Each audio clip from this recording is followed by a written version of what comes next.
नमस्कार, news on India में आपका स्वागत है। आपके साथ मैं धर्मराज सिंह और शुरुआत करेंगे प्रयागराज की बड़ी खबर के साथ, जहां पर कांग्रेस और निषाद पार्टी के बीच झड़प हुआ है। बड़ी खबर प्रयागराज से है, जहां पर कांग्रेस और निषाद पार्टी के बीच झड़प हुई है। सबसे बड़ी बात कि जिस वक्त यह हंगामा हो रहा था, उस वक्त कांग्रेस के प्रदेश अध्यक्ष अजय कुमार लल्लू भी मौजूद थे। कांग्रेस प्रदेश अध्यक्ष की मौजूदगी में यह बवाल हुआ है। इस तस्वीरें आपको दिखा रहे हैं। प्रयागराज की हंडिया के दुमदुमा घाट पहुंचे थे कांग्रेस के प्रदेश अध्यक्ष अजय कुमार लल्लू। वहीं पर यह हंगामा हुआ है। ग्रामीणों ने जमकर हंगामा किया है। कांग्रेस और निषाद पार्टी के कार्यकर्ता वहां पर मौजूद थे और दोनों पार्टी के कार्यकर्ताओं के बीच वहां पर हंगामा देखने को मिला है। तो बड़ी खबर इस वक्त प्रयागराज से है, जिसकी तस्वीरें इस वक्त आपको दिखा रहे हैं।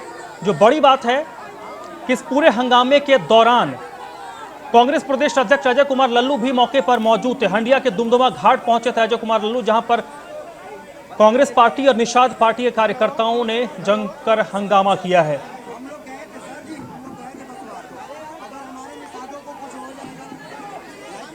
आलोक मालवीय इस वक्त मेरे साथ जुड़ चुके हैं इसी पर ज्यादा जानकारी के साथ। आलोक, हंगामे की वजह क्या रही, क्यों यह बवाल हुआ? जी धर्मराज, देखिए 2022 का चुनाव है और इस चुनावी समर में सभी पार्टियां कूद गई हैं। इसी को लेकर कांग्रेस ने नदी अधिकार यात्रा निकाली है। नदियों पर अधिकार केवट समाज अपना समझते हैं, निषाद समाज अपना समझते हैं और उसी की निषाद समाज पार्टी है।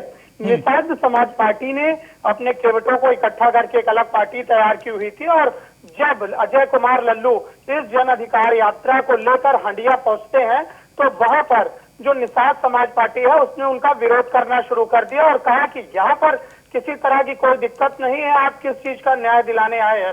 इसी बात को लेकर उन्होंने कांग्रेस गो बैक के नारे लगाए और जमकर हंगामा होता रहा। इसी दौरान अजय कुमार लल्लू ने देखा जब बात बढ़ रही है तो उन्होंने उनसे बातचीत करने की कोशिश की और दोनों पार्टी के कार्यकर्ताओं को शांत करने का प्रयास किया। इसके साथ ही धर्मराज, मैं आपको ये बताना चाहूंगा, अजय कुमार लल्लू ने काफी समझदारी दिखाते हुए अपने पार्टी के कार्यकर्ताओं को रोका और निषाद समाज के पार्टी के कार्यकर्ताओं को भी रोकने की कोशिश की और एक बड़ी लड़ाई होने से बचाई। तो अजय कुमार लल्लू की वजह से लड़ाई बची, लेकिन तू मैं नहीं आलोक, यहाँ पर इस पूरे मामले को अगर देखें तो कांग्रेस पार्टी की बड़ी नेता है प्रियंका गांधी, वो पहुंची थी प्रयागराज और निषाद जाति को साधने की कोशिश यहां पर हो रही है। इसका एक राजनीतिक एंगल ये भी निकलता है।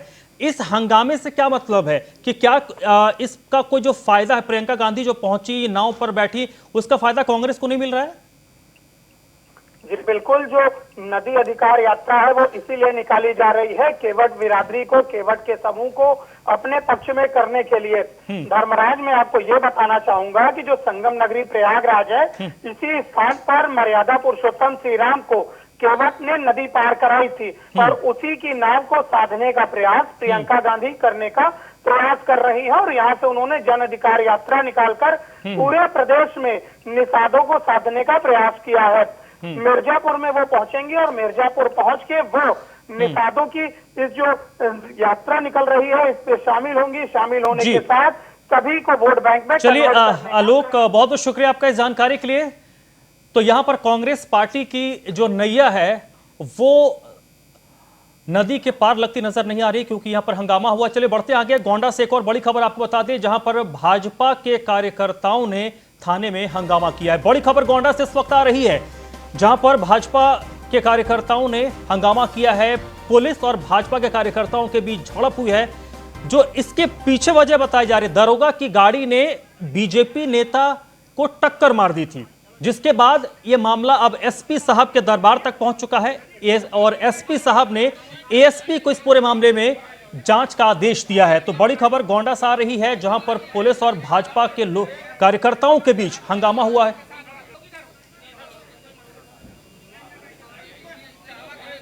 कोतवाली देहात क्षेत्र का यह पूरा मामला बताया जा रहा है, जहां पर भारतीय जनता पार्टी के कार्यकर्ता और पुलिस के बीच झड़प हुई है। भाजपा नेता को टक्कर लगी थी, उसके बाद मामला धीरे धीरे आगे बढ़ा, फिर माहौल गरमा गया। मामला एसपी साहब तक पहुंचा और एसपी ने इस मामले पर एएसपी को जांच के आदेश दिए हैं। और ये उस हंगामे की तस्वीर आप देख रहे हैं गोंडा की है, जहां पर पुलिस और भारतीय जनता पार्टी के कार्यकर्ताओं के बीच हंगामा हुआ। भारतीय जनता पार्टी के कार्यकर्ताओं ने नारेबाजी की है और उस वक्त की तस्वीरें हैं।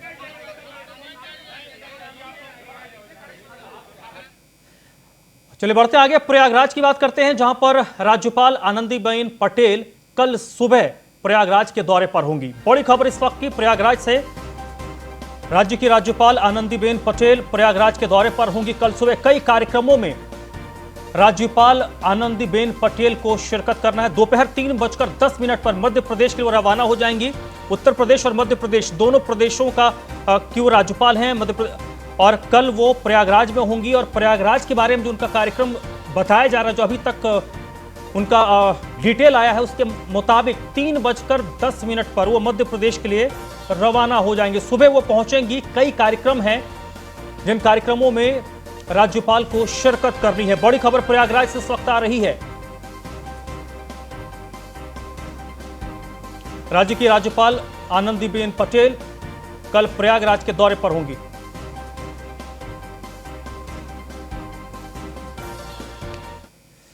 चलिए बढ़ते आगे, लखनऊ से अगली खबर है, जहां पर आम आदमी पार्टी के लखनऊ कार्यालय में जश्न का माहौल नजर आया। और यह जश्न था दिल्ली एमसीडी उपचुनाव के नतीजे आने के बाद। दिल्ली एमसीडी के उपचुनाव में आम आदमी पार्टी ने 5 में से 4 सीटों पर जीत दर्ज की है। और इस खुशी में लखनऊ स्थित आम आदमी पार्टी के कार्यालय में भी आम आदमी पार्टी के कार्यकर्ताओं ने जश्न मनाया। ढोल नगाड़ों के साथ मिठाइयां बांटी गई। कार्यकर्ताओं ने मिठाइयां बांटकर दिल्ली एमसीडी के उपचुनाव में जीत का जश्न मनाया। और ये तस्वीर आप देख रहे हैं, लखनऊ के आम आदमी पार्टी के कार्यालय की तस्वीर है। आम आदमी पार्टी के नेता और कार्यकर्ता आज काफी खुश थे, क्योंकि जिस एमसीडी पर के 5 सीटों पर उपचुनाव हुए थे, उस एमसीडी में भारतीय जनता पार्टी का कब्जा पिछले 15 सालों से है।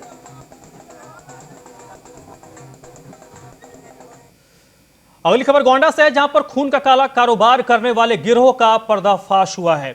गोंडा से यह खबर है, जहां पर खून का काला कारोबार करने वाले गिरोह का पर्दाफाश हुआ है। और यह बड़ी कामयाबी है, क्योंकि खून की कालाबाजारी गोंडा में हो रही थी। 5 लोगों को गिरफ्तार किया गया है। बताया जा रहा है कि दलाल जरूरतमंदों को पैसे देकर उनसे खून खरीदते थे और उसके बाद जो जरूरतमंद होते थे उनको मोटी रकम पर यह खून सप्लाई किया जाता था, बेचा जाता था। गोल्डन ब्लड संस्था की आड़ से यह कालाबाजारी हो रही थी। तो खून के काला कारोबार का ये खेल गोंडा में चल रहा था और इस मामले पर 5 लोगों की गिरफ्तारी हुई है। और इस पूरे खेल को आप इस तरीके से समझिए कि जो जरूरतमंद होते हैं, जिनको पैसे की जरूरत होती है, उनको कुछ पैसे दिए जाते हैं, उनसे खून जाता है और फिर उसे दूसरे जरूरतमंद को, यानी जिनके नाते रिश्तेदार को खून चाहिए होता है, उनसे मोटे पैसे लेकर खून बेचा जाता था। और यह सब कुछ होता था एक संस्था की आड़ पे।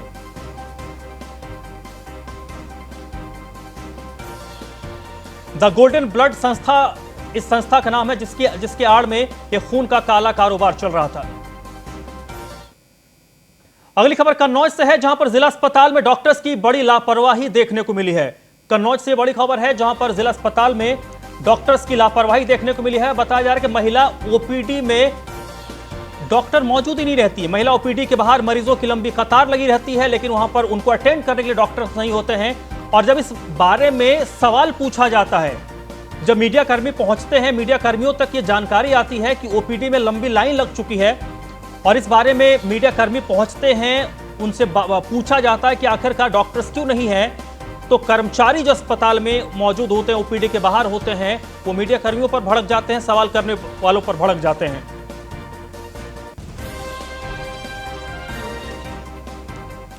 अगली खबर हरदोई से है, जहां पर एक दिल दहलाने वाली घटना हुई है। हरदोई में कलयुगी पिता ने अपनी बेटी की हत्या कर दी है। बड़ी खबर है हरदोई से, जहां पर एक दिल दहलाने वाली वारदात हुई है। एक कलयुगी पिता ने अपनी बेटी को मौत के घाट उतार दिया है। और सबसे बड़ी बात कि बेटी की हत्या करने के बाद पिता ने बेटी का सर उठाया है और उस कटे हुए सिर को लेकर आरोपी बाप थाने पहुंच गया। और इसके पीछे जो वजह बताई जा रही है कि जो पूरा प्रकरण है प्रेम प्रसंग का बताया जा रहा है, यानी कि यह मामला ऑनर किलिंग से जुड़ा हुआ है। प्रेम प्रसंग के शक में पिता ने यह खौफनाक कदम उठाया है। हरदोई के मझिला थाना क्षेत्र के गांव पांडे तारा का यह मामला है, जहां पर यह मामला ऑनर किलिंग का नजर आ रहा है। पिता को शक था कि बेटी का किसी के साथ प्रेम प्रसंग चल रहा है और इसी शक के आड़ में पिता ने बेटी की हत्या की और बेटी का सिर काटकर वो थाने पहुंच गया।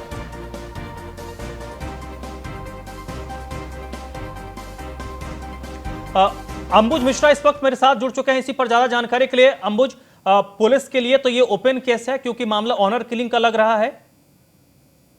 जी बिल्कुल बताना चाहूंगा, हरदोई जनपद के मझिला थाना क्षेत्र के अंतर्गत ये दिल दहलाने वाली पूरी घटना घटी हुई, जहां पर पिता ने अपनी ही बेटी को गला काटकर उसके बाद गला लेकर थाने पहुंच जाता है। बताया जा रहा है कि प्रेम प्रसंग के चलते बीते कुछ दिन पहले पिता ने दोनों को आपत्तिजनक स्थिति में देखा था, जहां पर उसके बाद बेटी को दोनों की कसम खाई थी कि दोनों को मौत के घाट उतार दिया जाएगा देंगे।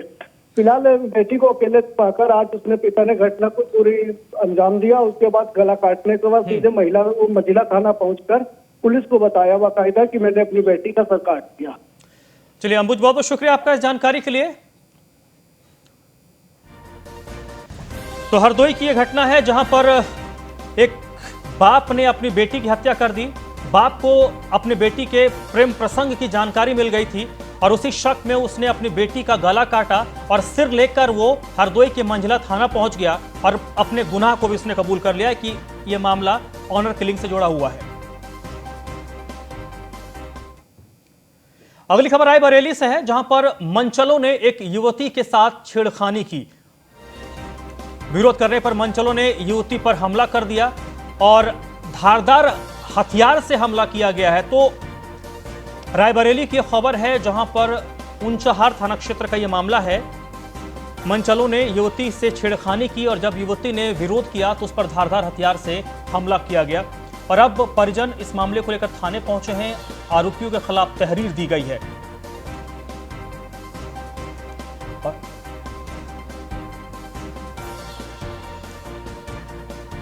खबर आगरा से है, जहां पर होली और पंचायत चुनाव के मद्देनजर आबकारी विभाग सक्रिय हो गया है। तो बड़ी खबर है ये आगरा से, जहां पर त्योहारों का सीजन आ रहा है। एक लोकतंत्र का त्यौहार और दूसरा होली। इन दोनों त्योहारों के लिए आबकारी विभाग और पुलिसकर्मी पूरी तरीके से मुस्तैद हो चुके हैं। बैठकों का दौर शुरू हो गया है।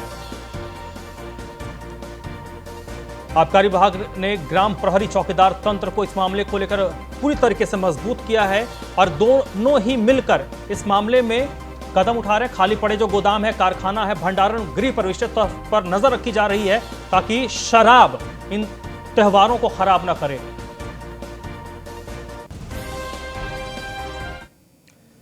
वहीं आगरा में नहर विभाग की लापरवाही से किसानों की फसल बर्बाद हो गई है। चंबल नहर पंप हाउस को बंद करना विभाग के कर्मचारी भूल गए और उसका खमियाजा उठाना पड़ा है किसानों को, जहां पर उनकी फसल बर्बाद हो गई है। चंबल नहर पंप हाउस को बंद करना विभाग के कर्मचारी भूल गए, जिसके कारण नहर ओवरफ्लो होने के बाद 60 बीघा जो फसल है वो पूरी तरीके से जलमग्न हो गया। आधा दर्जन किसानों की गेहूं, सरसों, टमाटर की जो फसल थी, खड़ी फसल थी, वो पूरी तरीके से बर्बाद हो गई। और अब इस पूरे प्रकरण पर जो विभाग के लोग हैं उनकी ओर से सफाई आई है कि मशीन में दिक्कत आई थी, जिसके कारण पंप बंद नहीं हुआ और ओवरफ्लो हुआ और उसका नुकसान और उसका खमियाजा किसानों को भुगतना पड़ा है। यह मामला पिनहट थाना क्षेत्र के अंतर्गत चंबल नहर का है।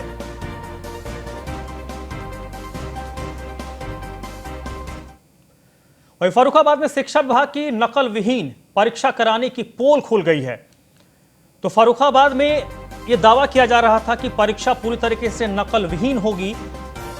इंटर प्री बोर्ड परीक्षा में मोबाइल से छात्रों को नकल करते हुए देखा गया। तस्वीरें आप देखिए, ये परीक्षा चल रही है।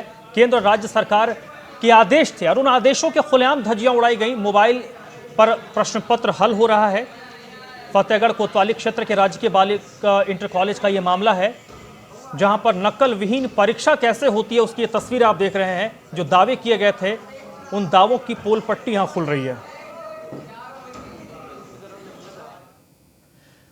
ग्रेटर नोएडा में कासना थाने में महिला डीसीपी वृंदा शुक्ला ने दौरा किया है। वृंदा शुक्ला ने महिलाओं से संबंधित फाइलों को चेक किया। बड़ी खबर है ग्रेटर नोएडा से, जहां पर कासना थाने में महिला डीसीपी वृंदा शुक्ला ने दौरा किया और इस दौरान उन्होंने विशेष तौर पर जो महिलाओं से संबंधित फाइल्स हैं उन फाइल्स को चेक किया है, थाने का निरीक्षण किया है और महिलाओं से जुड़े मामले पर संजीदगी बरतने का निर्देश पुलिसकर्मियों को दिया है।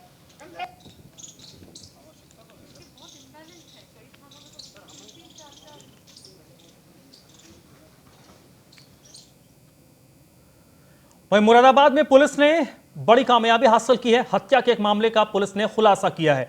मझौला थाना क्षेत्र में युवक का शव मिला था। 11 फरवरी से युवक लापता था और बताया जा रहा है कि ये जो पूरा प्रकरण है वो पैसों को लेकर हुआ था। ब्याज में पैसे उसने अपने दोस्तों को दी थी और उसके बाद उसी के कारण उसकी हत्या हुई, यानी कि ब्याज में पैसे देना ही उस युवक की हत्या की वजह बनी थी। बिजली सब स्टेशन पर इस घटना को अंजाम दिया गया था।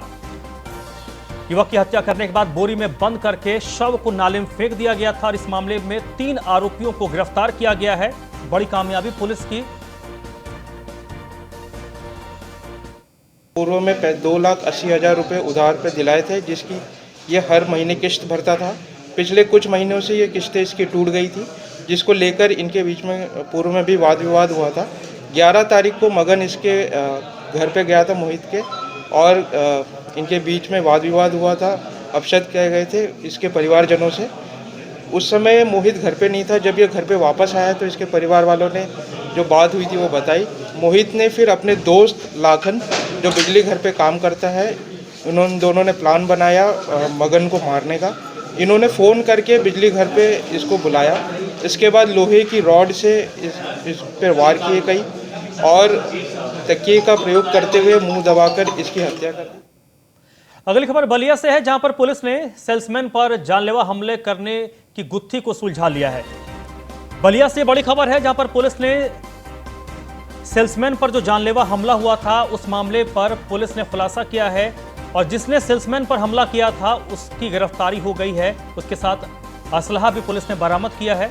26 फरवरी को इस वारदात को अंजाम दिया गया था। 26 फरवरी को शराब के सेल्समैन को गोली लगी थी और इस मामले में बलिया पुलिस ने कामयाबी हासिल की है और आरोपी को असलहा के साथ गिरफ्तार किया है। तो इस बुलेटिन में फिलहाल इतना ही।